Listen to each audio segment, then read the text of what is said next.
internautas, é um prazer estar com vocês novamente aqui no Tribuna do Consumidor. E hoje eu trouxe duas pessoas muito interessantes que vão falar um pouco da nossa cidade. Eu queria cumprimentar o Dr. Marco Antônio Ramos de Almeida, que é o superintendente da Associação Vivo Centro. Prazer recebê-lo. E também o Dr. Carlos Antônio Franchini, que é o presidente da Associação Paulista Viva. As duas muito próximas, com realidades muito diferentes em algumas coisas, né? E muito próximas em outras. Então vamos lá, eu vou começar com o Vivo Centro, porque eu não contei para o senhor ainda nos bastidores, mas eu moro ali na Bela Vista, né? E amo aquilo, né? Porque você está perto de tudo, é muito bom. Mas, não é? Algumas coisas estão muito ruins, né? Como surgiu a ideia de criar o Vivo Centro? É algo que a gente ouve falar já há muito tempo, né? Ela existe desde 1991. Exatamente. Há muito tempo. Tem conseguido o que queria fazer essa associação? O que está pendente? Conta um pouco para a gente. Olha, a associação nasceu num momento crítico. Em 1991, o Vale do Anhangabaú estava em obras.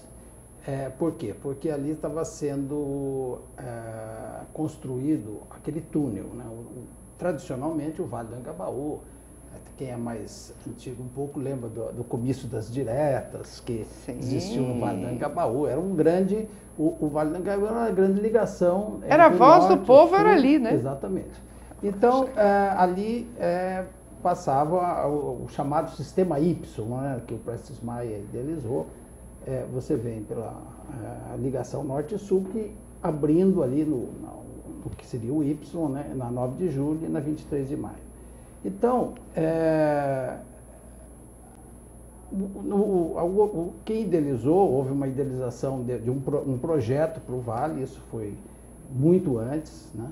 E o governo Jânio resolveu, quando o Jânio foi prefeito, resolveu executar esse projeto. Né? Então começou a fazer a obra do Vale, fez um dos túneis, o outro estava parado, e aquela situação ficou um pouco parada. E também havia os outros túneis do Ibirapuera, dessa região, etc., que o Jânio resolveu fazer uma série de túneis. Quando entrou a gestão Erundina, ela resolveu parar todos esses túneis, exceto o do centro. Então, continuou ali e ali aquilo estava em obra. Isso causou grandes transtornos. Né? Por outro lado, o próprio governo também tinha alguns planos para o centro, que eram de melhoria, uma coisa meio naquela linha de tirar a publicidade, diminuir a publicidade. Tinha um projeto chamado Projeto Cearouche, que era para recuperar esse eixo. Então, havia o seguinte, por um lado, toda aquela comunidade afetada muito pela obra do Vale, que bloqueou muitas saídas, chegadas, etc. Por outro lado, uma intenção da prefeitura de fazer algumas coisas precisando de apoio das empresas. Então, aí começaram a existir uma série de reuniões entre as empresas e a prefeitura. Né? E aí surgiu uma ideia que basicamente, quer dizer, tanto os empresários, as organizações lá estabelecidas tinham demandas junto ao poder público de fazer aquilo funcionar melhor, quanto da prefeitura pedindo apoio dos empresários nos projetos que eles estavam pensando. Aí a ideia era o seguinte, então os empresários começamos a fazer reuniões, né? E daí surgiu a ideia, porque é o seguinte, as empresas, cada uma sabe dos seus negócios, quer dizer, os bancos da área financeira, o comércio do seu negócio, os advogados, um grande centro jurídico no centro, cuidando das questões legais.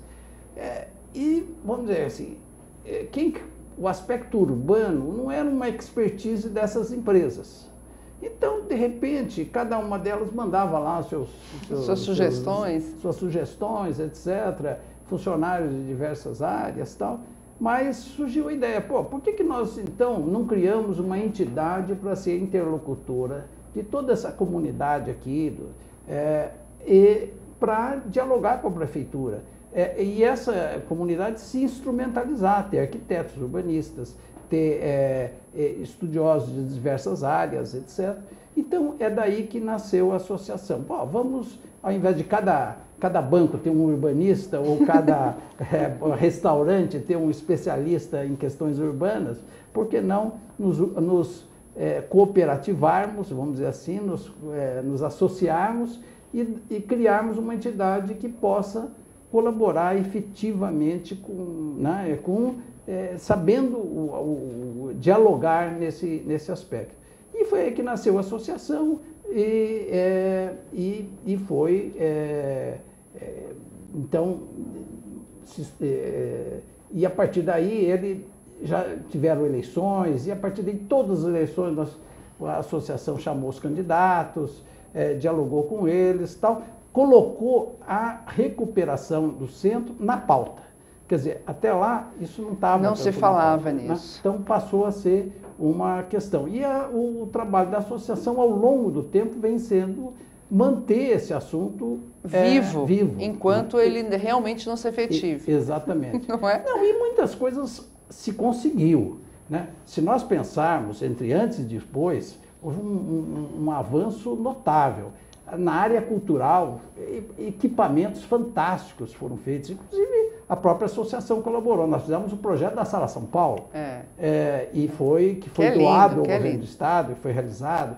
Chegou o Centro Cultural Banco do Brasil, o Museu da Língua Portuguesa, a Pinacoteca, a Caixa tem um museu. Né? Então, outra coisa, nós conseguimos, houve uma grande batalha para se levar o governo de volta para o centro. Então, todas as secretarias, a própria prefeitura que estava originalmente no Ibirapuera, passou lá depois para o Parque Dom Pedro, e do Parque Dom Pedro veio para o Anhangabaú, ali para o Viaduto do Chá, na esquina do Viaduto do Chá, do edifício Matarazzo. Ou seja, a cidade era tomada por barracas de camelô, quer dizer, tomadas, eram todas, e as barracas não saíam à noite, ficavam à noite naquela... Na São Bento não dava para andar. Não dava para andar.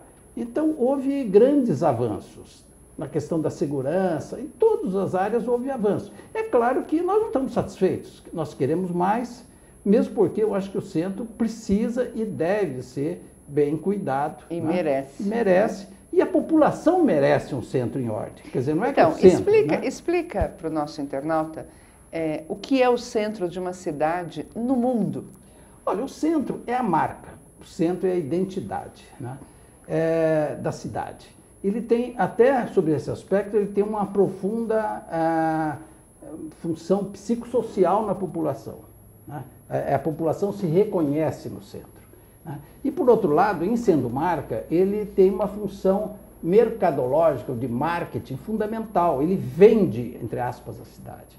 Para você, não dá para se imaginar a cidade tal que não tem um centro, que não tem nada característico, vamos dizer assim. Todas as grandes metrópoles, né, quando você fala em Londres ou em Paris, o que vem à cabeça das pessoas? Não é, por exemplo, La Défense, em Paris, onde estão os prédios de aço, vidro, a sede das multinacionais, etc. É Champs-Élysées, é Quartier Latin, é isso que dá identidade, dá marca. Né? E Londres é a City Londrinas, Nova York é Manhattan. Ou seja, essas regiões dão marca e dão identidade e, portanto, ajudam a vender a cidade. Você hoje não vende uma garrafa d'água se não tiver uma marca. Ninguém compra uma coisa que não tenha identidade. E, né? Infelizmente, São Paulo não tem, para o mundo, esta marca de turismo, né, que possa atrair. Então, isso é fundamental. O turismo é hoje a atividade que mais gera emprego e renda no mundo. Né? Um turista deixa em torno de $1.000 ano. Né? Então, cada milhão de turistas significa $1 bilhão que fica na cidade. Dinheiro que fica ali. Vai para o pipoqueiro... E já vai para a circulação. Vai para a circulação. Vai para o taxista, vai para o pipoqueiro, vai nas lojas, vai nos shows, vai nos restaurantes. E o turista vai embora e o dinheiro fica. Quer dizer, esse dinheiro aquece a economia. É um dinheiro fácil de entrar. Exatamente. Desde limpo, de certa forma, é um dinheiro que não está poluindo nada, né? Não é uma indústria que está soltando fumaça. É uma coisa fantástica. Então, isso precisa ser, tem que ser visto. Agora, o turista gosta da cidade que a população gosta. Quer dizer, o local é importante, quer dizer, isso é comprovado. Né? Então, é fundamental que a gente psicológico, inclusive. Depois, outra coisa, o centro é 0,5% da cidade, 0,5%. e está tudo pronto. Então, o que precisa o centro? Cuidado, essencialmente cuidado. Não, nós já vamos falar sobre isso, mas você é internauta, saindo do Brasil, você vai aqui a Buenos Aires, todo mundo vai para o centro, né? Tudo é direcionado para o centro de uma cidade. E aí, como eu estava conversando antes, eu estudei na São Francisco, centro da cidade, trabalhei no Conde de Pratos, na Líbero Badaró, centro da cidade. Eu vejo essa mudança. Naquela época, algumas coisas melhores, outras piores. Mas hoje eu moro também grudadinho na Avenida Paulista, né? Você mora na Bela Vista? Isso. Onde você está? Eu estou ali, a 2 quadras da Paulista, ali na própria Brigadeiro eu moro, né? E é muito engraçado, porque quem fala que mora no centro da cidade, as pessoas falam, ai, que horror, né? Eu falo, moro na Brigadeiro, as pessoas falam, Brigadeiro, né? Imagina, aqueles apartamentos antigos, né? Enormes. Então, são opções que a gente faz, não é? Agora, eu torço pela, realmente, a revitalização do centro. Mas conta pra gente, eu estava lendo um pouco, vendo lá no site de vocês, a história da Avenida Paulista. Porque veja que engraçado, a Paulista conta a sua história, a sua trajetória, né? O centro, poucas pessoas conhecem essa história, não é? É engraçado. Várias coisas que foram ditas pelo Marcos são compartilhadas pelo sentimento da nossa entidade, que tem a missão principal de ser uma interlocução da sociedade civil organizada e o poder público aqui entendido, municipal, estadual, federal, nas suas diversas esferas. E colocar esse tema, como foi dito também, como um assunto das campanhas e dos projetos dos administradores, dos vereadores, dos deputados, dos prefeitos e governadores. A gente sofre uma certa injustiça, o centro, do centro da Paulista. Não é pelo número de pessoas que residem no centro, ou no caso, ou que residem na Paulista. A Paulista, se a gente fizer uma leitura assim, nós temos hoje talvez 10 prédios residenciais. Pouquíssima gente. Então são 5 mil pessoas, importantes. Se você pegar o eixo ali que ele chama região da Paulista, que seriam 2 paralelas, se fosse assim, das duas. Para cima e para baixo. Sim. Tem uma população grande, 250 mil, talvez, tantas pessoas. Mas um fato. Nossa, chega isso. Tanto a Paulista como o centro são lugares de grande passagem da população que trabalha, da população que estuda, da população que procura arte, cultura, tudo que faz uma cidade ficar viva. Então, os melhoramentos de práticas e ações positivas que aconteçam nas nossas regiões, elas podem ser compartilhadas, vivenciadas, e essa comunidade que passa por lá também exigir dos administradores locais, nos seus bairros, as mesmas condições, que não são outros municípios, instrumentos e mecanismos que possam melhorar a qualidade dos cidadãos. Acho que esse é talvez a maior contribuição, e eu digo pela Paulista Livre, certamente o Marco vai concordar, até porque eles são anteriores à Paulista Viva de 96, é que nós construímos um modelo que é replicado. Muitas vezes o pessoal vem falar replicado, vem falar, pô, como é que é o modelo do estatuto de vocês? O que vocês fazem? Então isso é muito bom, porque isso cria um sentimento de cidadania, de participação, que eu acho que é o grande ganho. Porque tudo que a gente faz, que eu digo, não nós, que a sociedade faz, é sempre pouco, a gente sempre quer mais. Mas a mudança de comportamento e novas relações construídas entre o poder público e a sociedade civil, essas são permanentes, é um processo educacional. E vocês? Então, eu acho que esse é o grande construção. Se a gente deixar um legado, se nós formos construir um legado, que tanto se faz em legado, eu diria que o maior legado que as nossas entidades têm feito, têm realizado ao longo do tempo, é dizer que, olha, sim, dá para se organizar, dá para se dar contribuição ao poder público, não é só as críticas ao poder público, criar ações positivas com o poder público, exigir do poder público as contrapartidas da medida que ele é arrecadador de impostos, que os planos diretores têm que atender às demandas da sociedade. Então eu diria que eu compartilho imensamente o que foi dito pelo Marcos. Mas agora eu vou te provocar. Agora, da Paulista, que você falou da nossa história, só mais um parênteses aí. Então vai. A Paulista, pela constituição geográfica do maciço, é um maciço a 800 e tantos metros, né? O pessoal está vendo a gente pelo mundo, talvez não conheça, outros brasileiros que estão muito tempo fora do Brasil. Ela, no fundo, ela divide os 2 vales, né? O grande vale do Rio Tietê e o grande vale do Rio Pinheiros. Então, ela sempre foi percebida desde a sua criação como cidade, aquele maciço, aquela coisa que era percebida. Então é natural esse protagonismo que a gente poderia dizer que a Avenida Paulista tem ao longo dos seus 120 anos como avenida, ele já existia.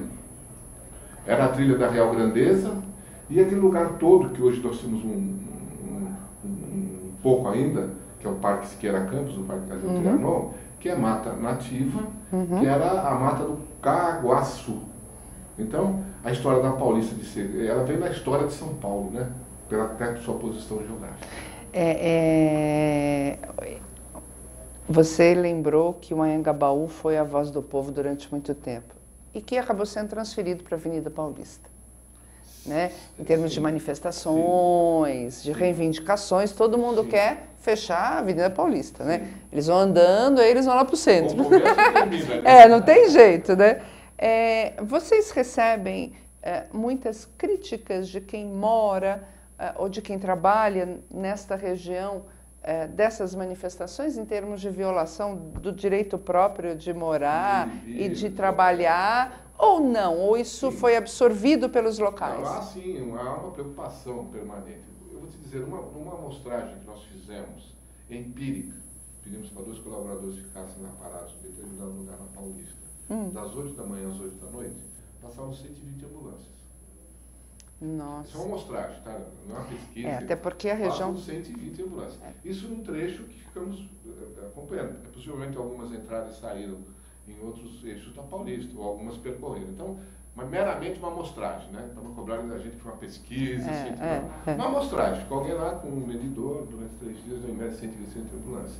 Ao mesmo tempo, você tem um fluxo de pessoas a pé, que em média se estima que 350, 400 mil pessoas embarcam e desembarcam dos ônibus de transportes coletivos ou transportes executivos na Paulista. Bom, então, essa população em trânsito, além da dos moradores, tem ali todo um conjunto, né? Foi dito, hotelaria. A grande hotelaria de São Paulo está na região, a grande hotelaria. Sim. Serviços, falei de saúde, serviços financeiros, serviços educacionais. E a avenida se transformou nos últimos 5, 10 anos, até por conta da calçada, que tem um padrão, vamos dizer, digno. Dá para andar de salto alto sem problemas. Cair, né? A iluminação correta fez com que a avenida fosse uma avenida também hoje de muito uso. E as próprias lojas, se você passar lá, temos grandes lojas, inclusive. Departamentos, sim.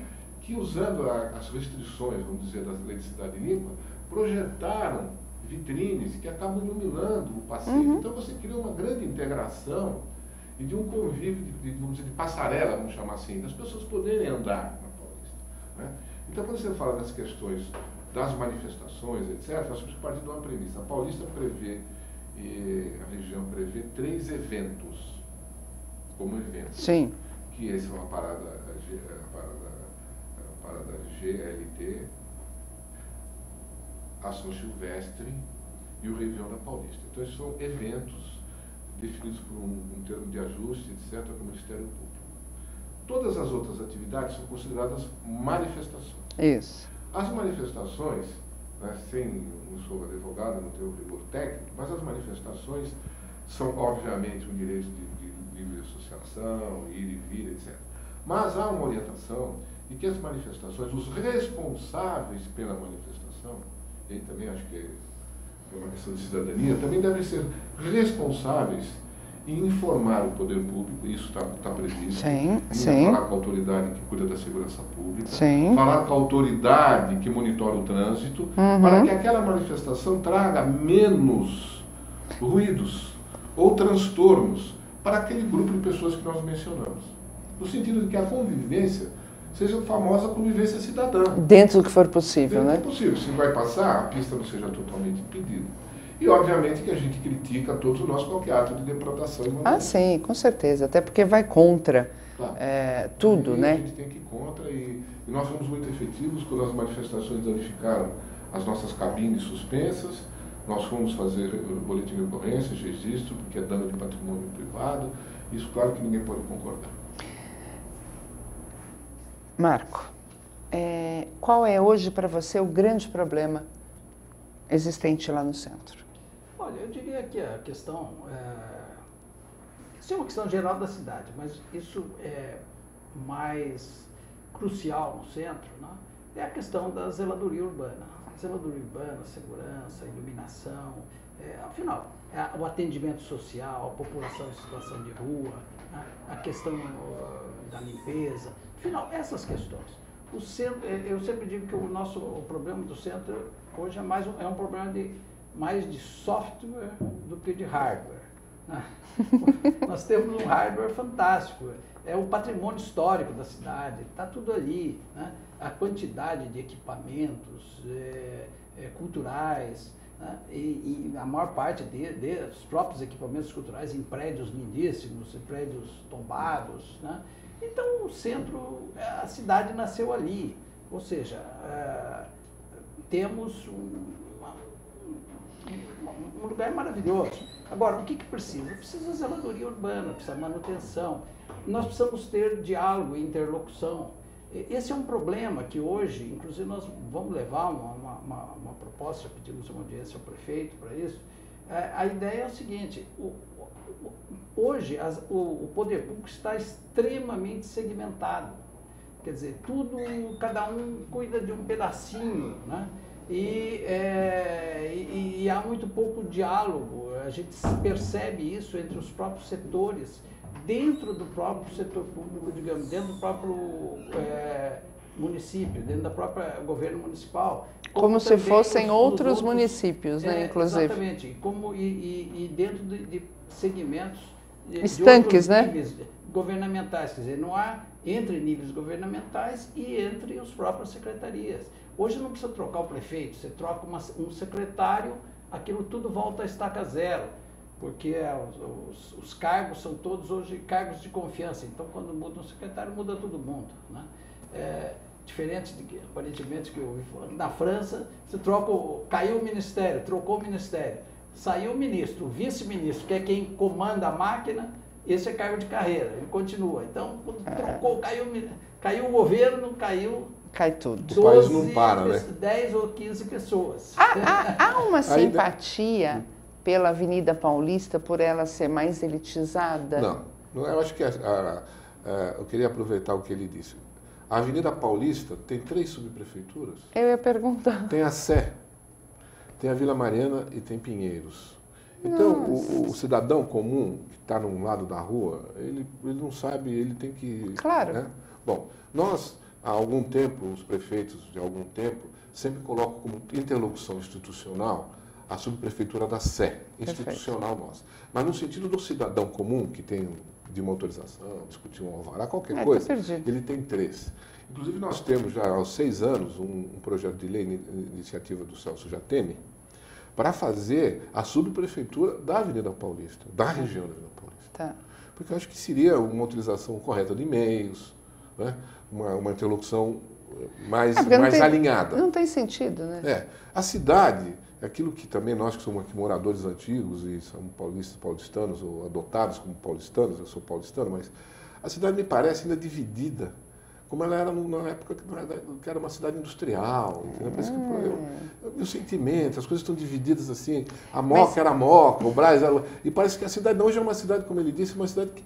São Paulo, o que uma pessoa vê a cidade? A São Paulo era a cidade da garoa? Era. Hoje a São Paulo é a cidade da... Negócios. Não, mas a projeção dela, que vocês estavam falando, é serviços, é economia criativa, né? Que a economia criativa é abranger tudo isso que vocês falaram, arte, lazer, entretenimento, desenvolvimento, tecnologia, informação. Não tem indústria em São Paulo, pouquíssimas atividades industriais, porque tem que atender às legislações. Então são áreas que estão prontas, como ele disse, para serem readaptadas, reutilizadas, porque senão nós não vamos ter emprego também para as pessoas. Porque as cidades como a nossa têm que gerar empregos na área de serviços. E o conceito de economia criativa é fundamental.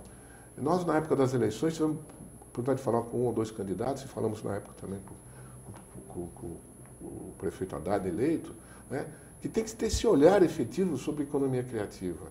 No sentido, é uma definição, mas no fundo, os serviços. O que fazer para melhorar os serviços da cidade?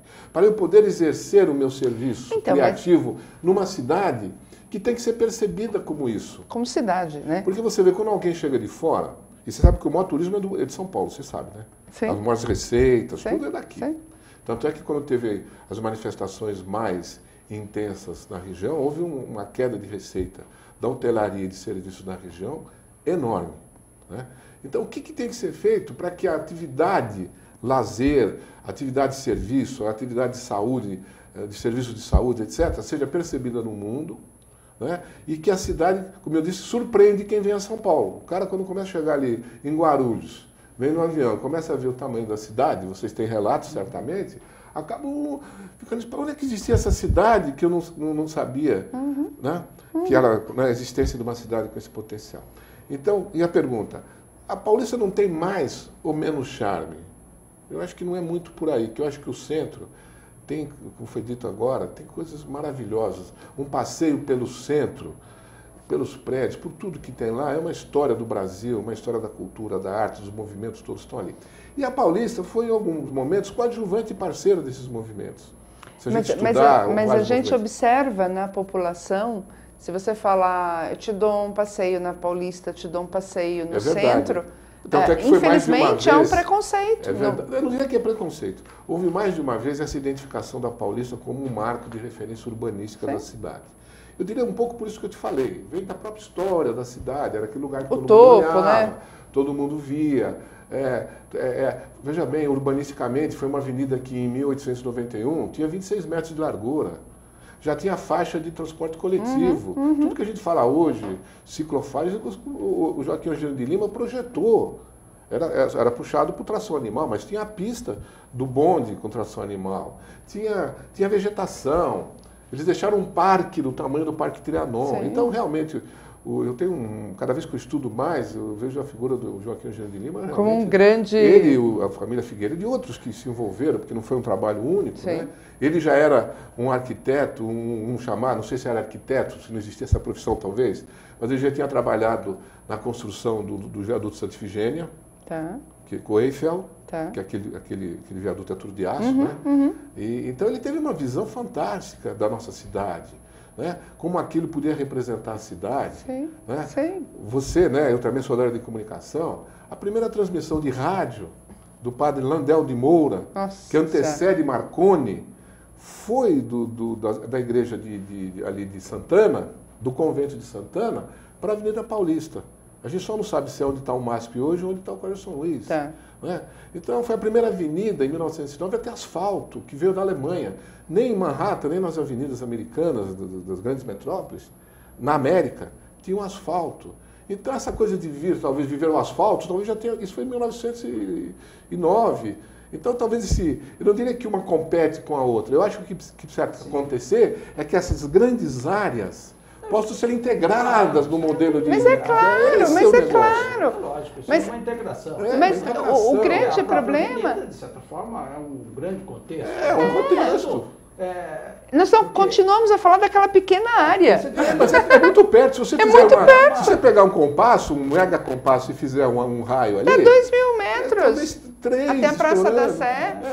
É isso. Então, tinha que estar num contexto de uso, de ocupação. Sim, eu não tenho dúvida. Sabe, de passeios integradores da nossa história. Quando eu digo da nossa história, são todos os aspectos. Então, acontece que na minha visão, e eu não entendo nada disso, eu vou palpitar, na minha visão, como no centro o número de residências é muito diminuto, né? À noite, a própria circulação de pessoas, ou a falta de pessoas, facilita com que hoje é uma judiação o número de pessoas que dormem nas ruas do centro. Elas são tomadas por moradores. Isso é uma coisa complicada. Na Paulista eu já vi também, viu? Sim, mas é um número muito pequeno ainda. O que acontece é o seguinte, existe em São Paulo perto de 12 ou 15 mil pessoas em situação de rua. Isso é um problema. Pequeno para o tamanho da cidade. Muito pequeno em relação ao tamanho da cidade. Sim. Segundo, não é um problema de pobreza, é um problema de desestruturação mental. Né? Seria fantástico se eles aceitassem, né? Não, eu estou dizendo que seria fantástico se São Paulo os pobres fossem 15 mil pobres. Sim. Então, eu diria que chega perto de alguns milhões. Então, o problema dessas pessoas é desestruturação. O nível de escolaridade da morador de rua é maior do que a média da população. Sim. A gente acaba se surpreendendo com alguns dados. Você tem pessoas até com nível universitário na rua. Sim. É uma outra questão. Agora, o que precisa é uma atenção, né, forte, né? Essas pessoas, evidentemente, que vão para o centro, por quê? Porque é mais seguro para eles, porque é mais fácil ganhar um dinheirinho tem alimento. De 20 centavos, no final do dia ele tem lá 10 ou 20 reais, alimento, segurança, né? Porque ali ele é menos vulnerável, tem mais coberturas, né? Com certeza, né? Pelos prédios existentes. Essas são as questões que estão lá. Agora, evidentemente que isto tem uma fatia, vamos dizer que tem problemas mais graves, outros menos. Algumas pessoas acabam ficando até por uma série de circunstâncias. Porque gostam. Então, o que existe é a necessidade de haver uma certa, primeiro, atendimento, efetivamente, para quem precisa, né? Uma disciplina de uso, quer dizer, o espaço não é o espaço da calçada, não pode servir de dormitório, não pode servir de lugar para botar uma barraca, etc.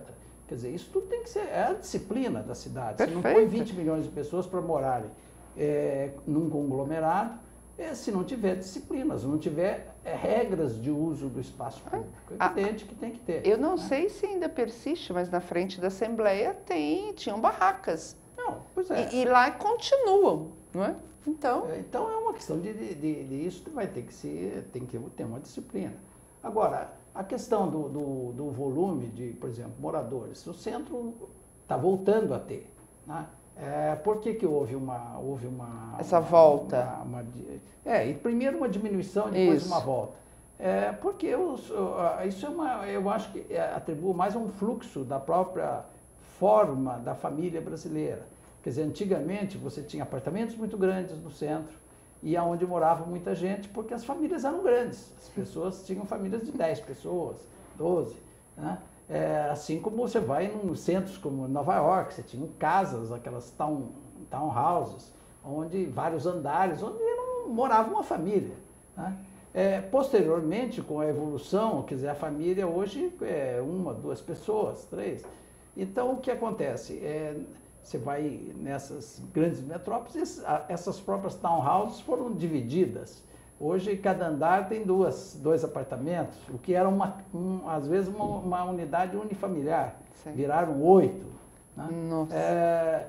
Então, o centro, por exemplo, aconteceu. As pessoas foram mudando, as famílias foram crescendo, as pessoas foram mudando. Então, muitas vezes, você tem no centro apartamentos enormes com 1 pessoa, 2. Sim. Agora, a nossa burocracia dificulta adaptações, né?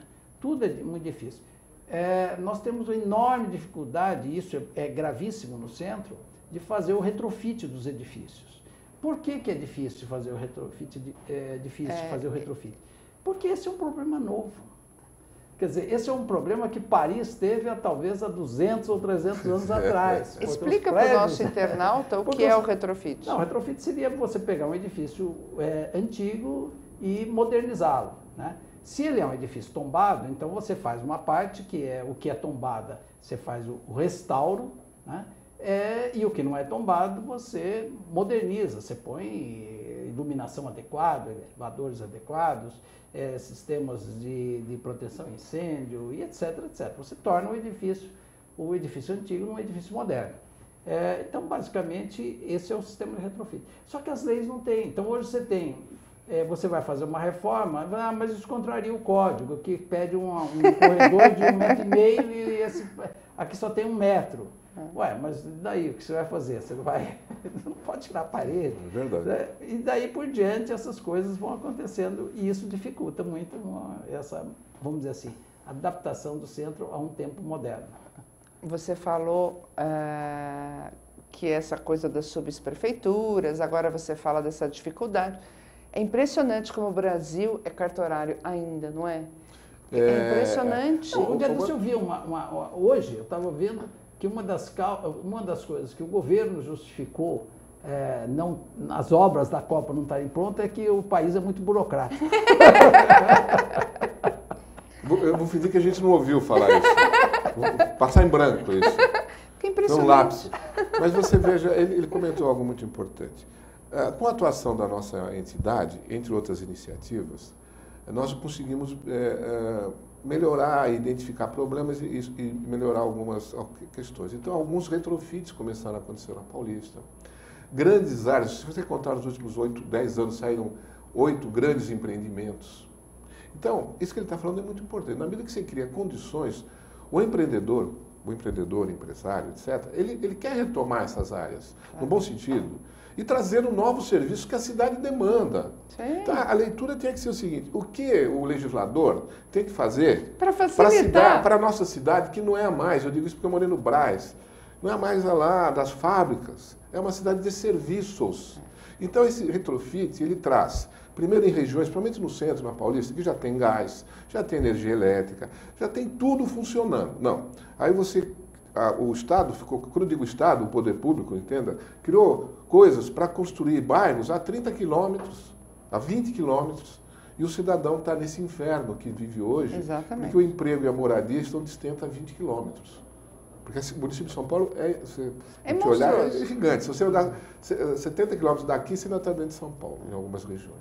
Então, isso que ele está falando é fundamental. Algumas áreas de São Paulo, principalmente o centro, e o centro entendendo esse grande centro, pegando o Brás, pegando a região da Paulista, Bela Vista, aí um centro qualquer, que para mim não é mais esse centro que está lá atrás. Sim. Está lá atrás, entendeu? E criar condições para que o empreendedor, ou os grupos organizados, quando eu digo empreendedor, pode ser um grupo organizado, pode ser uma cooperativa que se une e vai arrumar um prédio, quer dizer, não precisa ser o empreendedor A ou B, mas tem que ter um mecanismo legal para que ele fale, poxa, vou pegar esse prédio que está aqui e vamos fazer ele misto, ele vai ser moradia para 25 metros quadrados, de 30 metros, pensar para estudante, pensar para não sei o que, a cidade poderia ter rapidamente o resgate do seu uso. A gente sabe que outras metrópoles tiveram problemas graves. Washington teve problemas gravíssimos há 20 anos. Outras áreas. Só quando o poder público identificou que o centro, que está pronto, o centro está pronto. Só tem que brincar, né? Dar uma mão de cal, né? No bom sentido, que é o retrofit. Dar uma mão de cal, arrumar tudo. E você pode trazer milhões de pessoas para trabalhar ali e morar muito próximo. Né? E não só esse projeto de levar só o povo, né? Eles querem criar um local de uma única classe, né? O que não existe em cidade nenhuma, né? Você tem o que caracteriza o centro é a diversidade. Então tem lugar para todo mundo. Mantenha-se, não é? Né? Agora, a questão básica é a seguinte: o centro houve essa vamos dizer assim, diminuição da população, mas é muito interessante notar o seguinte: a diminuição da população, há muitos mitos, né? A diminuição da população não foi devido aos prédios ficarem vazios. É muito difícil você ver prédio residencial vazio no centro. Isso não existe.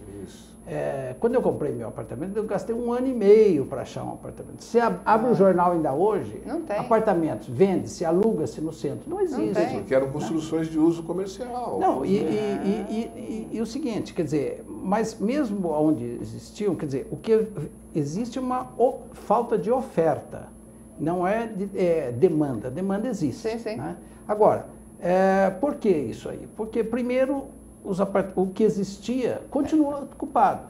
Exato. Só que poderia estar mais ocupado, se houvesse alguma flexibilidade na legislação. Segundo, as regras de construção não ficaram adaptadas. Quer dizer, por que o centro, a cidade se expandiu do jeito que expandiu aqui? Hoje houve um espalhamento da cidade. São Paulo é uma das cidades que tem uma das menores densidades do mundo. Quer dizer, mesmo as regiões, por exemplo, a região mais densa da cidade de São Paulo, que tem o maior volume de pessoas por metro quadrado, é Bela Vista, que é uma região central, é um bairro central. Até uns anos atrás, o segundo bairro mais denso era a República, que é no centro. Esses dois bairros têm acima de 200 habitantes por hectare. Agora, você vai em cidades como Xangai, Nossa. tem 2.000 habitantes por hectare. 10 vezes mais. Agora, e são cidades muito mais eficientes. Funcionam. Porque as cidades funcionam. Xangai tem a mesma população de São Paulo e 1/5 da área. 200 quilômetros. São Paulo são mais de 1.000. Ou seja, por quê? Porque as cidades são mais eficientes. As metrópoles têm que ser mais densas, mais concentradas, né? Você tem que ter equipamentos de uso coletivo, né? Não é você ter um apartamento enorme hoje em dia. Você não tem que ter sala de jantar, mais isso, mais aquilo, quarto de hóspedes, etc. Quarto de hóspedes chama-se hotel. Exatamente. Não tem que ter jardinzinho. Tem que ter ter parques. Parques, exatamente. Né? Conviveu Você não vai ter home theater. Você vai ao cinema, vai ao teatro. E qual E isso é mais, por incrível que pareça, é mais barato. É mais barato você ir no parque do que você manter o seu jardim. Estrutura. Agora, qual é a possibilidade de vermos mais parques no centro? Vamos para a Avenida Paulista. Olha, na Paulista ali a gente teve, há uns 8 anos, o chamado Parque Mário Covas, que foi uma conquista, porque era um terreno, ali teve a casa onde morou o Burle Marx, aquele jardim ali, foi uma daquelas casas que foram derrubadas em 73, que houve um grande processo de desapropriações, e aí antes que as desapropriações acontecessem, as casas vieram abaixo. Então, houve o resgate daquela área, que era um estacionamento, era um imbróglio jurídico, etc. E a gente ajudou a associação e houve um acordo que aquele terreno pertencia, no final, ao Banerje. Nossa Senhora. Uma confusão tremenda, mas então conseguimos o Parque Mário Covas, que é um parque interessante, pequeno, mas é muito interessante, porque ele faz uma ligação com a Alameda Santos, ele tem iluminação, ele fica até 10 horas da noite, então foi uma conquista, né? Não vejo hoje, assim, que tem alguma outra área para você ter um parque. Mas nós estamos muito bem atendidos, eu diria, pelo Parque Trianon, que é acho que a Paulista, sim. Né? Mas para baixo, você só vai encontrar parque no Ibirapuera. Para baixo. E para o outro lado... Descendo para Augusta, também você não. tem a Caio Prado ali, que tem aquele, também tem uma questão jurídica lá, aquele espaço da Caio Prado ali, onde era o antigo colégio, né? Era o Desvazou, né? O Secrequel, eu não me lembro agora. O Desvazou, né? Que tem um trecho lá, que tem várias ideias de se manter o parque e fazer um projeto. E tem o pessoal da região que não quer que tenha um projeto urbanístico, só tem um parque. Mas é uma das poucas áreas remanescentes para ter um parque ali na região da Bela que era César ali, aquele pedaço. Eu diria o seguinte, veja, nós estamos numa grande metrópole. Né? Infelizmente, realmente não se fez aqui um parque do tipo um Central Park, ou em Londres, como um Hyde Park, ou um Green Park, etc. Em qualquer lugar. Mas nós temos aqui por exemplo, vamos ao centro, o Parque Dom Pedro, que está lá, uma área enorme. Que foi maravilhoso, né? Foi maravilhoso, que está lá abandonado. Está meio que abandonado. Quer dizer, você tem uma multidão de viadutos passando por ali. Você tem a aclimação, que é um aclimação, parque bem muito bem visitado. Então, vamos dizer, você tem o Parque Dom Pedro, que podia se transformar num belíssimo parque. Você tem, por exemplo, aí você tem coisas que estão feitas, uma Praça da República, só que você não pode frequentar adequadamente, por uma série de questões de morador de rua, ou por questões de segurança, ou coisas desse tipo. Então está lá, precisa, né? Você tem um belíssimo Parque da Luz, espetacular. Desde que... Exatamente. Você, a questão ali por exemplo, Teve o Parque do Povo lá embaixo, que foi recuperado na Rebouças lá embaixo. Estou dizendo que essa como cidade, agora, o parque, por exemplo, Parque Augusta. Por que não se faz aquilo? Agora, se faz o seguinte, existe lá um projeto dos proprietários daquele terreno que se dispõe a usar 20% do terreno e transformar 80% em parque. E manter o parque permanente. Custo zero para a prefeitura. Agora, iluminado 24 por que não? É 8 ou 80, ou tudo ou nada? Quer dizer, hoje é evidente que a prefeitura não vai desapropriar aquele terreno que custa uma fortuna. Claro que não. Né? Então, acolha o pedido do proprietário. Para fazer isso. E isso, o proprietário, evidentemente, porque está esse negócio parado, ele está muito predisposto a ceder a uma série de coisas. Né? E a área fica degradada. Eu sou morei na região, eu me conheço aqui, estou com 62 anos. Com 10 anos de idade, aquilo parou de ter escola. E aquilo é degradado, então, há... Com certeza, com certeza. 50 anos... Eu até um dia comentei, falei, pô, aquilo acaba virando, como todo espaço público, assim, degradado, uma grande área de risco. Porque tem lixo, você tem gente lá... É que, na minha visão... muito complicado, às vezes, o diálogo. Pois é, mas é isso que precisa fazer. Nosso tempo está acabando, a gente vai correr. Mas, Mendonça, a cada 2 quarteirões você tem uma praça. Pequena, mas é um monte de praças. Você teve... Não sei se a vantagem ou a desvantagem de ter tido uns 10 terremotos que destruiu a cidade. Mas olha, em cima disso, isso é uma conversa que você pode trazer, até posso, depois, se você quiser, passar algumas pessoas que entendem o assunto. A cidade de São Paulo tem áreas quebradas da prefeitura por conta das desapropriações. Os restos. Tem um nome técnico. E que poderia virar... poderia ser muita coisa. Podia ser comércio, podia ser esse serviço de comida na rua organizado. Pocket bar. Então você tem cantos. Se você começar a prestar atenção no nosso caminho, você vai ver cantos. Abandonados. E cantos. Primeiro tem um valor patrimonial. Sim. É do Estado, da prefeitura. Podia ser utilizado para N coisas. Serviços. Então, assim, serviço. Um podia ser para hot dog organizado, outro podia ser para uma brincadeira, outro podia ser para leitura, sei lá. A cidade, então, acaba jogando fora, como ele disse aqui um momento, as oportunidades de coisas que estão muito prontas, ou quase prontas, ou prontas para serem adaptadas e entregar para nós, muito próximo do zero. Da prefeitura. Porque se você flexionar... Aliás, ao contrário, pode dar receita.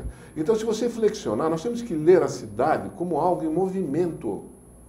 A cidade não pertence a ninguém, pertence a todos. O legislador tem que entender que ele não é o legislador da cidade dele, ele é o legislador da cidade de São Paulo. E o executivo... O prefeito administra a cidade, não é dele, ele administra a cidade de São Paulo. E nós temos que construir um diálogo permanente e ações positivas. E eu diria que nós, na Paulista Viva e o Vivo Centro, pelo histórico e tal, temos contribuído com ações positivas. Tenho certeza. Eu quero parabenizar os dois pelos trabalhos que vem realizando. Eu espero, que todos nós, internautas, passemos a cobrar do Executivo e do Legislativo Municipal e Estadual que acolham as demandas de quem já está trabalhando nisso, de quem já conhece os problemas e que pode ajudar. O terceiro setor tem um limite, que é justamente os governos, Nós temos que interagir rapidamente para termos uma cidade melhor. Marco Antônio, prazer recebê-lo aqui. Vai voltar, porque eu acho que a gente tem muito a falar. Eu vou, inclusive, já fica o convite aos dois, um programa de auditório. Vamos trazer pessoas de outras regiões. Estamos ótimo. Prazer. Não é? E vamos debater. Carlos, grande prazer recebê-lo aqui também. Agradecemos a Paulista Viva, agradecemos a oportunidade de estar com o seu pessoal, com o seu público aí, e fazer essa leitura. Nós temos que participar e exercer a nossa cidadania. Você, internauta da região da Paulista ou do centro, vamos acessar, vamos entrar, vamos inteirar e vamos começar a cobrar. Nós não vamos sair desse patamar se não conseguirmos cobrar.